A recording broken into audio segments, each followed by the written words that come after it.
Fala galera, vamos dar continuidade aqui ao nosso estudo sobre isomeria e vamos falar hoje de isomeria espacial do tipo geométrica, que é conhecida aí como cis e trans. Vamos lá. Bom, antes da gente começar o estudo sobre isomeria, observe bem essas duas estruturas aí. Compare elas duas. Será que são estruturas iguais? Será que são substâncias iguais ou diferentes? Bom, o que acontece aí é que aqui no meio, tem uma ligação simples.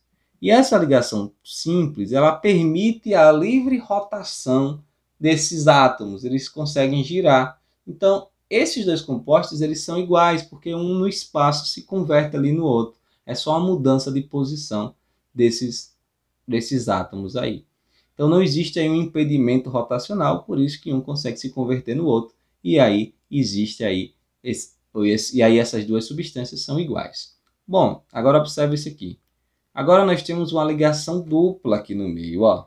A ligação dupla. Essa ligação dupla, ela impede a rotação. Ela impede a rotação. Ela é um impedimento rotacional.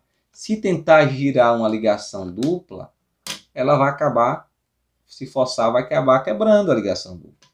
Então, esses dois compostos são compostos diferentes. Não se tratam da mesma substância porque tem um impedimento rotacional existindo os dois compostos separadamente. Tranquilo?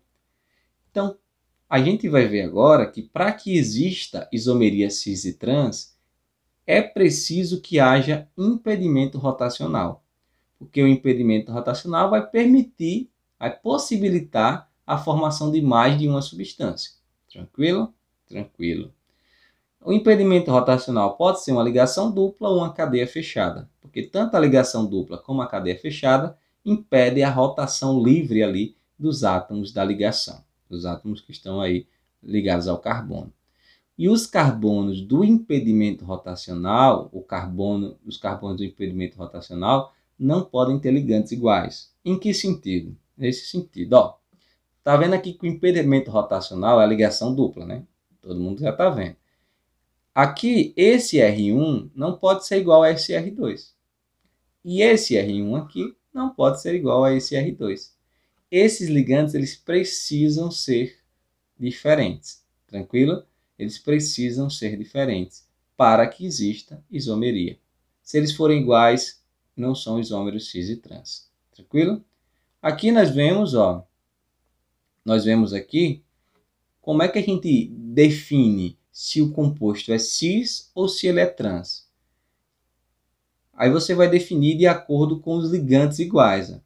Os compostos que tiverem os ligantes iguais aqui no mesmo plano, você traça uma linha aqui no meio dos carbonos da ligação dupla.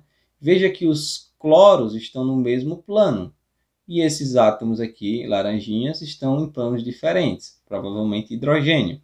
Então aqui, quando os átomos iguais estão no mesmo plano, nós chamamos de cis. Quando estão em planos diferentes, nós chamamos o composto de trans. É o isômero cis e o isômero trans. Então existem esses dois isômeros aí. Tranquilo? De boas? É isso aí. Então cis, mesmo plano. Trans, planos diferentes. E isso acontece também com cadeias fechadas. Nós estamos vendo aí um ciclopropano aí, né? Que tem 3 carbonos, com esses dois átomos aqui, ó, iguais, ó, no mesmo plano. Então, ele é cis. Já esse aqui, ó, e esse estão em planos diferentes. Então, ele é trans. Está na transversal, né? É bem tranquilo de identificar. Beleza? Olha aí. Veja que os dois verdinhos estão no mesmo plano. E aqui os dois, um verdinho e o outro verdinho, estão em planos diferentes. Então aí, isômero cis e trans. Isso já caiu no Enem. Caiu no Enem, por exemplo, essa parte aqui, ó, de R1 e R2 serem iguais ou diferentes. Já caiu no Enem. E muita gente vacilou. Bom,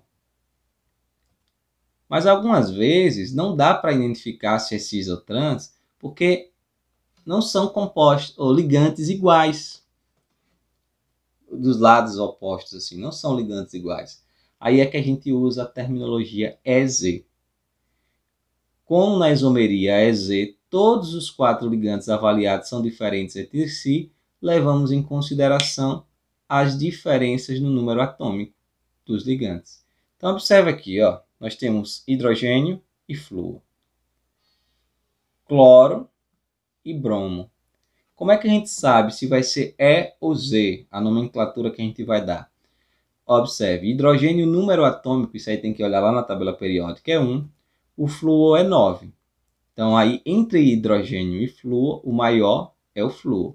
É o que a gente vai levar em consideração. E cloro e bromo. Entre cloro e bromo, que é o ligante do outro carbono, né? A gente analisou esse carbono, agora estamos analisando esse. Entre cloro e bromo, qual é o maior? É o bromo. Então, os ligantes maiores, ó, estão no mesmo plano, de maior número atômico, estão no mesmo plano. Quando estão no mesmo plano, a nomenclatura é Z. Z é como se fosse o cis. Z é como se fosse o cis. E é como se fosse o trans. Tranquilo? Z é como se fosse o cis e é como se fosse o trans. Já aqui, ó, no segundo caso, nós observamos que o hidrogênio tem número atômico 1, o flúor tem 9, bromo tem 35 e cloro 17. Veja que desse carbono aqui, o maior número atômico é do flúor. E desse carbono aqui, o maior número atômico é do bromo. E eles estão, se a gente traçar uma linha aqui, ó, eles estão em lados opostos. Como eles estão em lados opostos, a nomenclatura que a gente utiliza é E, como se fosse trans. Não vai ser trans porque os ligantes aí não são iguais. Tranquilo? Não daria para identificar facilmente. Você tem que usar o número atômico. Quando você tem que usar o número atômico para ver se é cis ou trans, aí você não usa a terminologia cis e trans e usa sim a terminologia E e Z. Tranquilo? Então essa é a isomeria geométrica, bem tranquila de identificar, não tem mistério e vamos mais. Próxima isomeria será a isomeria óptica.